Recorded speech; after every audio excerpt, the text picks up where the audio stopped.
नमस्कार मित्रांनो, याड लागलं प्रेमाचं या मालिकेमध्ये आपण बघणार आहोत की काय चालले आहे। आजच्या मालिकेमध्ये खूप छान ट्विस्ट आहेत। इथे आपण बघतो की काही गुंड आहेत ते रायाला मारत असतात आणि राया त्याच मोठ्या फोर्सने त्यांनाही मारत असतो। बरेच ते 4-5 गुंड असतात आणि ते रायाला जोरजोरात मारत असतात। राया तेवढ्या फोर्सफुली त्यांना मारत असतो। त्यानंतर काय होतं, राया त्यांना खाली पाडून मारतो आणि बोलतो, त्यांना जोरजोरात मारतो आणि तो पुढे पळत चाललेला असतो। त्याचबरोबर रायाला तो ब्लॅक मिरर पळताना दिसतो। त्या ब्लॅक मिररने अंगावरती पांघरून घेतलेले असते, त्यामुळे तो अजिबात त्याला दिसत नसतो। राया त्याच्या पाठीमागून अंधारातून हा पळत असतो आणि थोड्याच वेळात काय होतं प्रेक्षकांनो, रायाला तो कुठे गायब झाला हे दिसतच नाही। तेवढ्यातच ना इकडे काय चाललेलं असतं, इकडे मंजिरी दादाला म्हणत असते, दादा तुला माहिती आहे का, आपण ज्या गाडीत बसलेलो होतो त्या गाडीचा ॲक्सिडेंट झालाय ते, आणि तुला जर किडनॅप केलं नसतं रायाने तर काय झालं असतं सांग बघू आपलं। आणि हे सगळं ऐकून शांतनू चकितच झालेला असतो। तो बोलतो, हे बघ दादा, हे मलाही माहिती आहे की तुला कोणतं ब्लॅकमेल करते। काय झाले सांग ना, तू असं काय विचित्र वागतोयस, नक्की काय विषय तो सांग, तुझ्या मनात नसताना तू असं का वागतोयस। राया एवढं सगळं आपल्यासाठी चांगलं करत असताना तू असं का वागतोयस, नक्की काय आहे सांग, कोण तुला ब्लॅकमेल करते, एवढं तू का असा बदललेला आहे सांग, अशी ती मंजिरी बोलत असते दादाला। तर मंजिरी म्हणते, हे बघ दादा, तू मला फक्त सांग कोण तुला ब्लॅकमेल करते, नक्की कोणता विषय आहे, काही तर मला समजलं पाहिजे ना। राया आपल्यासाठी एवढं करत असताना तू जे त्याच्याशी वागतोयस, त्याच्याबरोबर मला असं वागायला सांगतोयस, आमचं लग्न होऊन देत नाही, नक्की कोण तुला ब्लॅकमेल करते, विषय काय आहे ते तर सांग ना, अशी मंजिरी दादाला बोलत असते। आणि तुझ्या ह्या वागण्याचा जे आहे परिणाम ते काय होते सांग बघू। तर तेवढ्यात दादा आपलं तोंड फिरवतो आणि काहीच बोलत नाही। तो बोलतो, मंजिरी शांत बस। तर ती बोलते, का दादा, मी का शांत बसू। तर दादा बोलतो, हे बघ, मला प्रश्न विचारणं एवढी तू काही मोठी झालेली नाहीस, मी तुला काही सांगणार नाही, असं तो बोलत असतो। तर मंजिरी बोलते, का सांगणार नाहीस तू, मला एवढं कळते ना, मला तुला विचारणं एवढी तर मी नक्कीच मोठी झाली आहे ना, अशी त्याला बोलत असते। तर राया काहीच बोलत नसतो। तर रायाला ती बोलत असते, हे बघ दादा, मला माझ्या प्रश्नांची उत्तरे हवी आहेत, तू सांगणार आहेस का नाही, नक्की काय झालं आहे, कोण तुला ब्लॅकमेल करते, नक्की विषय काय आहे ते तर सांग। तर राया जोरात ओरडतो, मंजिरी शांत बस, मी सांगल तेवढंच करायचं, आता मी तुला सांगतो ते बघ। आता रायाचा विषय सोडून टाकायचा आणि माझ्याबरोबर तू इथून पंढरपूरमधून सोडून जायचं आहेस, आपण दोघे इथून निघून जायचं आहे। यापुढे मला तू काहीही विचारायचं नाहीस, कोणतंही कारण विचारायचं नाहीस। तू एवढी मोठी झालीस का की तू तुझ्या दादाला प्रश्न विचारतेस, का करायचं, कशासाठी करायचं, हे मला तू विचारायचं नाहीस। आता दादा तिला ओरडून सांगत असतो। तर मंजिरी बोलते, हे बघ दादा, मी एवढी तर नक्कीच कळती झाले की जे काय चाललंय त्याबद्दल माझं मत मांडणे एवढे, काही जरी झालं तर मी रायाला सोडणार नाही। आता यावेळी मला रायाची काळजी आहे, राया कुठं गेला आहे त्याला मला शोधून काढायचं आहे आणि ते मी काढणारच, आणि मी त्याला सोडणार नाही। तू काहीही कर, मी त्याला सोडणार नाही, माझं रायावरती खूप प्रेम आहे आणि मी त्याला शोधून काढणार आहे। या क्षणी काय झालं असेल रायाला, तो कुठं आहे ते त्याला मला शोधून काढण्याशिवाय मी गप्प बसणार नाही। तुला जमत असेल तर तू माझी सोबत दे, नसेल तर राहून दे, पण मी पंढरपूर सोडणार नाही आणि मी रायालाही सोडणार नाही, अशी मंजिरी ना दादाला सांगत असते। आणि दादा हा चकित होऊन बघत असतो, अशी कशी ती बोलत असते, अशी का बोलते मंजिरी। पण त्याला समजतं की मंजिरीच्या डोळ्यामध्ये ती रायावरती किती प्रेम करत आहे, तिच्यामध्ये किती धाडस आलं आहे, ती जेवढ्या धाडसाने बोलत आहे की दादा काही जरी झालं ते मी रायाला सोडणार नाही, मी रायाला शोधूनच काढेन, अशी ती बोलत असते। आणि एवढं बोलून ती दादाला बोलते की दादा मला माफ करतो, पण मी आता इथून निघून जात आहे, असे बोलून मंजिरी दादापासून निघून जाते आणि ती शोधण्यासाठी जाते की राया कुठं गेला आहे, राया कसा गायब झाला आहे, नक्की रायाला काय झालं आहे हे तिला शोधूनच काढायचं असतं। आणि हे बघून दादा मोठ्याने ओरडतो, मंजिरी मंजिरी थांब, असा तो तिला ओरडत असतो, पण तो काहीच करू शकत नाही। त्याला समजतं मंजिरी आता आपलं काहीच ऐकणार नाही, म्हणून तो शांत बसलेला असतो। आणि इकडे आपण पाहत असतो प्रेक्षकांनो की जो ब्लॅकमेलर आहे तो जोरजोरात पळत असतो आणि त्याच्या पाठीमागून राया पळत असतो. अंदाज झालेला असतो, त्यानं पांघरून घेतलेलं असतं अंगावरती आणि थोड्याच वेळात एका झाडाखाली आल्यानंतर ना तो ब्लॅकमेलरचा कुठेतरी गायब होतो आणि ना तो रायाला कुठेच दिसत नाही. राया शोधत असतं, अरे कुठं गेला आहे, ए दम असेल तर बाहेर ये, तू इकडे ये, कुठं गेला हा हरामखोर, असा ओरडत असतो राया. ये बाहेर ये, हिंमत असेल तर तू बाहेर ये, मग तुला दाखवतोच. कोण आहे रे माझ्या दादाला दमवणारा, कोण आहे तो तिकडे, इकडे ये, बाहेर ये, तुला सांगतोच मग काय आहे ते हरामखोर, असा तो बोलत असतो. आणि तो इकडे तिकडे शोधतो तर त्याला कुठेच सापडत नसतो. तो विचार करत असतो, इथे तर आता होता ना तो ब्लॅकमेलर, गेला तरी कुठे, येऊन दे, त्याला दाखवतोच मी, असा तो बोलत असतो. आणि तेवढ्यात त्याच्या पाठीमागून कोणतर खांद्याला हात लावतो. त्याला वाटतं तो ब्लॅकमेलर आहे म्हणून तो गळा धरणार. तेवढ्यातच तिथे मंजिरी गेलेली असते. तो बोलतो, मिस फायर, तू इथे. तेवढ्यात ती बोलते, अरे राया काय झालं, तू बरा आहेस ना, तुझ्या हाताला काय झालं आहे. तर राया बोलतो, हे बघ, जोपर्यंत तुझं माझ्यावर प्रेम आहे ना तोपर्यंत मला काहीच होऊ शकत नाही, तू त्याची काळजी करू नको, मी खूप चांगला आहे, मला काहीही झालेलं नाही, असं तो बोलत असं. तर म्हणजे ती बोलते, राया काय झालं आहे नक्की, काय झाले, बोल ना, तू इथे काय करतोयस. तर राया बोलतो, अगं तो ब्लॅकमेलर आहे ना तो इथेच आहे बघ, मी साप बघितलं होतं त्याला, तो इथेच कुठे तर लपला आहे. तर मंजिरी बोलते, हो ब्लॅकमेलर सापडला का तुला, दिसला का तुला. तर राया बोलतो, हो त्याचं मास्क आहे ना काढून घेतलं मी, पण तो इथेच कुठे तर पळाला आहे बघ, आपल्याला त्याला शोधलं पाहिजे, आपल्याला त्याला विचारलं पाहिजे नक्की का असं तो करतोय, तो का दादाला दमवतोय तो. तर मंजिरी बोलते, हो आपण त्याला शोधून काढू, तू त्याची काळजी करू नको, आपण दोघे मिळून त्याला शोधू, त्याला विचारू आपण का असं केलं आहे त्याने, कशासाठी केलं आहे. तर राया बोलतो, हो आपल्याला त्याला शोधलंच पाहिजे. मग थोड्या वेळात काय होतं, तिथे ते दोघे विचार करत असतात की आपण त्याला कुठं शोधू, कसे शोधू. तेवढ्यात ते दोघे येतात आणि ते दोघे विचारतात, अरे राया तू इकडे. तर अरे डंकीन, तुम्ही बरं झालं आला तुम्ही, हे बघा मला तुमच्या सगळ्यांच्या सोबतीची गरज आहे. तो ब्लॅकमेलर ना इथेच कुठं गेलेला आहे आणि आपल्याला त्याला शोधून काढायचं आहे, काही जरी झालं तर आपल्याला त्याला शोधायचं आहे, त्याला इथून जाऊन द्यायचं नाही. हे बघा तो काय करतो ना, जमिनीवरती मातीवर त्याचा एक प्लॅन ऐकतो.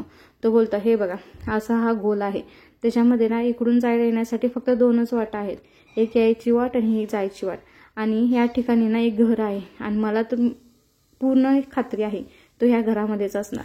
असे बोलून ना मंजिरी ही लक्ष देऊन ऐकत असते. राया ना प्लॅन ऐकत असतो की आपण कसं त्याला ओळखायचं, कुठून त्याला बाहेर काढायचं, तो सगळा प्लॅन समजावून सांगत असतो. हा रस्ता इथून असा गेला आहे, तसा गेलेला आहे. तर डंकीला वगैरे तो सांगतो, तुम्ही इकडून जावा तिकडून जावा, असं त्यांचा प्लॅन चालला असतो. ते बोलतात, काही जरी झालं तरी आपल्याला त्याला शोधून काढायचं आहे. आणि त्याला आठवत असतं की दादा त्या ब्लॅकमेलरला म्हणत असतो, जेव्हा मी पहिल्यांदा शंतनून रायाला पाहिलं ना तेव्हाच मला तो खूप आवडला होता, तो खरंच खूप चांगला आहे, तो असं करू नको, असं तो बोलत असतो. तर ब्लॅकमेलर म्हणत असतो, तुम्ही सांगितल्यामुळे मी हे सगळं करत आहे, खरंच तुम्ही असं का करायला लावताय. हे सगळं ना रायाला आठवत असतं. राया आठवून विचार करत असतो, काही जरी झालं तर मला त्या ब्लॅकमेलरला शोधून काढायचं आहे, का त्यानं असं केलं आहे, कशासाठी असं केलं आहे ते मला शोधायचंच आहे, आणि काही जरी झालं तर दादाला यातून बाहेर काढणारच आहे, असा तो विचार करत असतो. आणि त्यानंतर काय होतं प्रेक्षकांना, ते ना सगळ्या बाजूने चारही बाजूने सगळे एकमेकांना शोधत असतात. ते लपून छपून तो ब्लॅकमेलर कुठं आहे, त्या घरामध्येच आहे ना हे त्यांना समजलेलं असतं. आणि ते हळूहळू लपत चाललेलं असतात, एका पाठोमागं एक. राय एकाकडून बघत असतो, डंकीन ते दोघे एका बाजून लपत बघत असतात. मंजिरी ही दबक्या पावण्याने हळूहळू बघत असते. तेवढ्यातच काय होतं, मंजिरीला तिथून तो ब्लॅकमेलर पळताना दिसतो आणि मंजिरी बोलते, पळ पळ पळ, तो दिसला ब्लॅकमेलर, असे करतात आणि ते पळत जातात. तेवढ्यात ना तो ब्लॅकमेलर त्या घरामध्ये जातो आणि काय करतात, हे बाहेरून दरवाजा बंद करतात आणि येतात तिथे आतमध्ये आणि दोन्ही बाजून ते ओळखतात. तेवढ्यात तर डंकीही येतो. राया बोलतो, आता सापडलास. तर ही बोलती, हां आता सापडलीस ना तू, कोण आहे तू, आता बघतोच मी, असे बोलते. तेवढ्यात राया बोलतो, काही जरी झालं ना आता मी बघणारच आहे, कोण आहे, राया शोधूनच काढतो, असं तो बोलत असतो. तेवढ्यात डंकीन ते येतात. डंकीला काय म्हणतो तो, हे बघा आता आपल्याला हा सापडला आहे ना, तो कुठे जातोय काय जातोय हे आपण शोधूनच काढू, कोण आहे तो. तर मग डंकी, ए डंक्या लाईट लाव रे, असं बोलतो. आणि लाईट लावल्याबरोबर अंगावरचं काढलं आणि सगळे आश्चर्य होतात. निके तू. आणि निकीचा चेहरा बघण्यासारखा झालेला असतो. ती इकडे रागानं बघत असते, तिकडे रागाने बघत असते आणि हे सगळे डोळे मोठे करून बघत असतात. ही ते कशी काय, हिनं केलं हे सगळं, असे सगळ्यांना खूप आश्चर्य वाटत असतं. आणि तिचा चेहरा ना असा लाईट आल्याने प्रेक्षकांना सगळे असे डोळे विस्फोरून बघत असतं. तरी बोलते, निक्की तू करतेस म्हणजे दादाला ब्लॅकमेल, का करतेस हे सगळं तू? इकडे राया म्हणतो, तू का केलेस हे सगळं, काय केले दादानं तुझं, काय बिघडले दादानं तुझं? मंजिरी बोलते, कशासाठी करतेस ग हे तू सगळं, आम्हालाही त्रास दिलास, आता दादालाही त्रास देतेस, का करतेस हे सगळं, असे त्याला प्रश्न विचारत असते. आणि इकडे डंकीन ते सुद्धा ना डोळे मोठे करून बघत असतात. हिनं केले हे सगळं. तेवढ्यातच काय होतं प्रेक्षकांना, लाईट घालवते आणि निक्की ना तिथून पळून जाते. आणि दुसऱ्या दिवशी सकाळी राया चिडलेला बोलत असतो, गेली ना ते आपल्या हातावर तुरी ठेवून पळून गेली, अशी मंजिरीला बोलत असतो. आता कसं आपण तिला शोधून काढायचं, का तिनं हे सगळं केलं आहे? तर मंजिरी येऊन त्याला बोलते, हे बघ राया, ठीक आहे ती गेली ना, पण हे बघ आता बघ ती दादाला ब्लॅकमेल कोण करते हे तर आपल्याला आता समजलंय ना. हां सांग बघू तू, आता इथून पुढचं सोपं होईल ना आपल्याला हे सगळं. ते असं रायाला समजावून सांगत असते. हे बघ कशासाठी तिनं केलं, का केलं हे आपण शोधून काढूच. तर राया बोलतो, कसं शोधून काढायचं आता, आपण काय करूया, आपण असं करूया का, दादाला विचारूया का, दादाला डायरेक्ट काय कोण कशासाठी तुला ब्लॅकमेल करतंय? तर मंजिरी बोलते, हे बघ तुला असं वाटतंय का मी विचारलं नसेल, एवढे दिवस कधीही काही न सहन करणारा माझा दादा सगळं गप्प बसून सहन का करतोय? काही तर असं तिथं असणार आहे ना, त्याचे खूप वाईट परिणाम होणार आहेत, म्हणूनच तो काही बोलत नाही, असं तो सांगत असते रायाला. तर राया बोलतो, मग तू सांग आता काय करायचं, माझं तर डोकंच चालत नाही, मग आपण असं करूया का, निक्कीला विचारूया का डायरेक्ट जाऊन? ते बोलते, तू निक्कीला आज ओळखतेस का, निक्की सांगणार आहे का, सांग बघू. आता तर ती खूप सावध झाली असेल ना, आता तिला कळालंय की आपल्याला माहिती झाली ती, आता तिथून पुढं खूप विचार करूनच करेल सगळं प्लॅन, अशी ती सांगत असते. तर राया बोलतो, हे बघ मंजिरी, आता माझं तर काही डोसकं चालत नाही बघ, तू सांग आता पुढं काय करायचं. तर मंजिरी बोलते, हे बघ आता आपण काय करूया, माझ्या दादावरती लक्ष ठेवूया, हां तो कुठे जातो काय करतो हे आपण बघूया, त्याच्यानंतर आपल्याला समजेल की नक्की निक्की का तिला ब्लॅकमेल करते, नक्की काय विषय आहे हे आपल्याला समजेल, असे ना मंजिरी रायाला समजावून सांगत असते. तर राया विचार करतो, हां बरोबर आहे, मंजिरी सांगते तेच बरोबर आहे, कारण की कुठल्याही पद्धतीने आपल्याला समजणारच नाही का असं केलं आहे.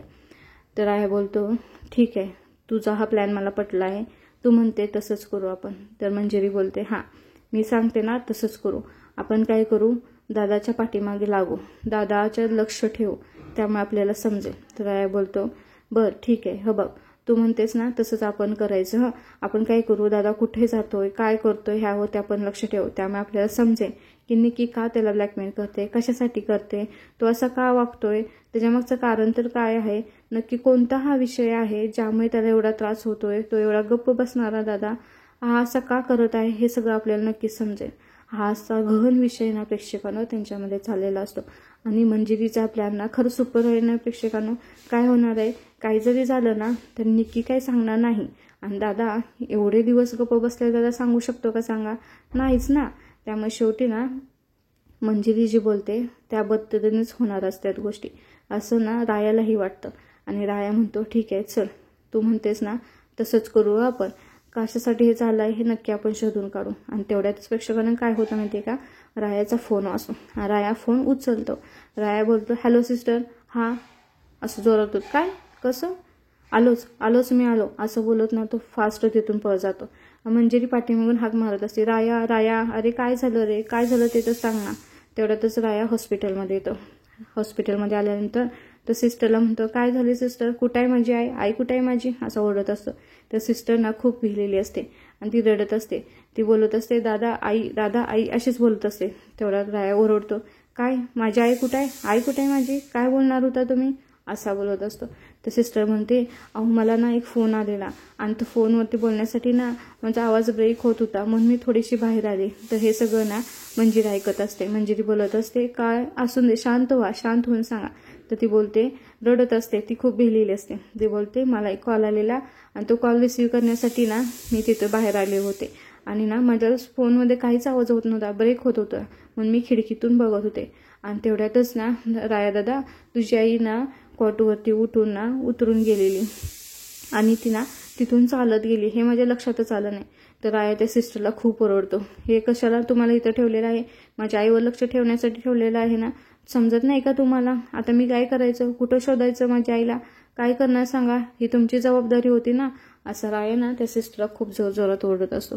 तुम्हाला माहिती आहे ना, माझी आई आजारी आहे, तिच्यावर लक्ष ठेवण्यासाठी तुम्हाला ठेवणार आहे ना, असं ना बोट दाखवून तिला ओरडत असतो. आणि ती सिस्टर ना प्रेक्षकांना खूप भिलेली असते. तर राया बोलतो, माझ्या आईला आता जर काय झालं तर त्याला जबाबदार कोण असणार आहे, सांगा बरं तुम्ही, असे ओरडत असतो. तर मंजिरी बोलती, राया शांत हो तू, शांत हो राया, सापडेल आपल्याला आई, काळजी करू नको तू, आपण शोधू तिला. आणि हे बघ, तुला माहिती आहे ना, आपला विठुराया आपल्या सोबत आहे, काही जरी झालं तर आपली आई सापडेल. आणि इकडे ना रायाची आई अशी ना एका दुकानाबाहेर बसलेली असते आणि लहान मुलं बघती आणि लहान मुलांच्या मागे ना अशी लेकरो करून पळत असते. तेवढ्यातच राया आणि मंजिरी बाहेर येऊन आईला शोधत असतात. काही दुकानदारांना, लोकांना फोटो दाखवत असतात आईला, तुम्ही माझ्या आईला कुठे पाहिलंय का, तो कुठेच नाही. तर मंजिरी बोलते, चल तिकडे आपण शोधूया. आणि पाठीमागेच ना त्याची आई असते आणि ते जर लक्ष गेलं नाही तिकडे ना, आई लहान मुलांच्या मागे पळत असते, लेकरो अशी करून पळत असते. ती लहान मुलं चाकाने खेळत असतात. त्यानंतर एक मुलगा म्हणतो, माझी आई बोलली होती लहान मुलांना पकडणारी कोणतर बाई आली, हीच ती नसेल ना, असे ते दोघे बोलत असतात. ते बोलतात, हो का, असं ते करू ना त्यांच्या हातातले टायर ना तिथेच टाकून देतात आणि पळून जातात. आणि ती रायाची आई ना त्यांच्या पाठीमागून पळते, लेकरो करते. तेवढ्यात ना ती मुलं घरातल्यांच्यापाशी जातात आणि ते बोलतात, अरे मुलांनो, काय झालं आहे, काय एवढं तुम्ही भिलेला आहात, काय विषय काय आहे, असं सांगतात. तर ती मुलं बोलतात, बाबा ते आमच्या पाठीमागं ना ती मुलं पकडणारी बाई लागली आहे. तेवढ्यातच ना रायाची आई तिथं येते. राहायची आई बोलते, लेकरो, माझी लेकरं आहे, इकडे द्या अशी करत असते. तेवढ्यातच ते लोकांना बोलतात, बोलतात, कोण बाई तू, कुठली बाई तू, तर ती बोलते, हातापाय पडती, नाही माझी लेकरं आहेत ना, तेवढी मला लेकरं परत द्या, अशी करून त्या मुलांना ओढत असते. आणि ना तेवढ्यातच ती लोक ना तिला मारायला लागतात. आणि त्यातील एक बाई काय करते, तिथला एक दगड घेते आणि रायाच्या आईच्या डोक्यात मारते. आणि त्यातून ना प्रेक्षक लोक रायाच्या आईच्या डोक्यातून रक्त यायला लागतं. इकडे काय चाललेलं असतं, राया आणि मंजिरी ना आईला शोधत असतात फोटो दाखवून. ते लोक बोलतात, नाही. तेवढ्यातच शेजारचा एक माणूस दार वाजून सांगतो, तुझ्या मुलांना घरामध्ये बोलून घे, सांभाळून घे, आपल्या भागात ना एक मुलं चोरणारी बाई आली. आणि हा विषय ना हे दोघं ऐकत असतात. तर त्याला थांबून म्हणतात, काय रे विषय, काय झालाय. तर तो बोलतो, अरे राया दादा, आपल्या पंढरपुरामध्ये का नाही एक बाई आली आणि ती मुलांना पकडून नेते, असं आम्ही कधीच पाहिलं नव्हतं. तर राया बोलतो, कोण, कुठली बाई, काय हे विषय, तो सांग ना. तर म्हणतो, अरे राया दादा, आम्ही बघितलं 2 मुलांच्या पाठीमागे ती लागलेली आणि ती मुलांना उचलून येत आहे. तर राया दादा बोलतो, कसली बाई दिसते ते सांग बघू तू, तिनं नक्की कपडे कसली घातले आहेत, काय केलेलं आहे, असं तो विचारतो. तो बोलतो, अरे ती वय झालेलं आहे तिचं जरासं आणि तिने दवाखान्यातले कपडे घातलेले आहेत, कुठल्या तर हॉस्पिटलमधून पळून आलेली दिसते, असं बोलतो. तर राया बोलतो, फोटो दाखवतो, बोलतो, हीच का ती, असं तो विचारतो. तर तो बोलतो, हां हीच आहे, असं तो बोलतो. मग रायाला समजतं आपली आई आहे, म्हणतो आय करत का नाही फास्टमध्ये पळत जातो. आणि तो इकडे का नाही काय झाले असतं प्रेक्षक, त्याची आई ना लहान मुलांच्या पाठीमाग अजूनही पळत असते. तिला डोक्याला लागलेलं असतं, पायामध्ये चप्पल नसतं, तरीही ती जोरात लेकर करून पळत असते. तेवढ्यातच ना एक पाठीमागून गाडी येते आणि तिला ना धक्का देते आणि तिचा ॲक्सिडेंट होतो आणि ती ना खाली पडते. तेवढ्यातच राया आणि मंजिरी तिथे येतात आणि तो आय करून ओरडतो. तो ना खूप भेलेला असतो, रडत असतो आणि तो नंतर ना त्याच्या मांडीवरती आईला घेतो. आय उठ करत असतो. मंजिरी पळत येते. तेवढ्यात ते लोक येतात आणि हीच ती बाई अशी ओरडत असतात, हीच मुलं चोरणारी बाई. तेवढ्यात ना राया जोरात ओरडतो, माझी आई ती, असं जोरात ओरडतो आणि तो भिलेला असतो, आय करून उठवत असतो. तेवढ्यातच मंजिरी बोलते, थांब राया, काळजी करू नकोस, आई उठेल, शुद्धीवरती येईल, असं बोलून ना ती का नाही पाणी घेऊन येते आणि रायाला ना पाणी देते त्याला पाजण्यासाठी. राया थोडंसं पाणी पाजतो आणि मंजिरी बोलते, राया काळजी करू नको, चल आपण तिला हॉस्पिटलमध्ये घेऊन जाऊ. त्यानंतर ना राया आणि मंजिरी ना तिला हॉस्पिटलमध्ये घेऊन जातात. तेवढ्यातच डॉक्टर या पटकन, माझ्या आईला बघा असं तो ओरडत असतो. तेवढ्या डॉक्टर येतात आणि बोलतात, अरे बापरे, हे काय झालं आहे. तर ते बोलतात, एवढं कसं लागलेलं आहे, हे तर खूप लागलेलं आहे, ॲक्सिडेंट झालं आहे का, असे डॉक्टर बोलत असतात. तर डॉक्टर रायाच्या आईला आत नेतात. तेव्हा राया म्हणतो, हे बघ माझ्या आईला काय झालं आहे. तर मंजिरी समजावून सांगते, हे बघ आता आपण आणले हॉस्पिटलमध्ये, ती लवकर बरी होईल, तिच्यावरती ट्रीटमेंट चालू होईल आणि आपला विठुराया आपल्याबरोबरच आहे ना, तू अजिबात काळजी करू नको, तुझी आई लवकर बरी होईल, असे त्याला धीर देत असते. राया तू काळजी करू नको, काही जरी झालं तर आईला आता काही होणार नाही, डॉक्टर चांगली ट्रीटमेंट करतात असे ते बोलते. तर राया रडत असतो आणि मंजिरीला बोलतो हे सगळं माझ्यामुळे झालं आहे, मीच माझ्या आईची काळजी घेऊ शकलो नाही, मी तिच्यावरती लक्ष देऊ शकलो नाही, म्हणूनच हे सगळं झालं आहे, माझी सगळी चूक आहे असं राया ना जोरजोरात रडत असतो.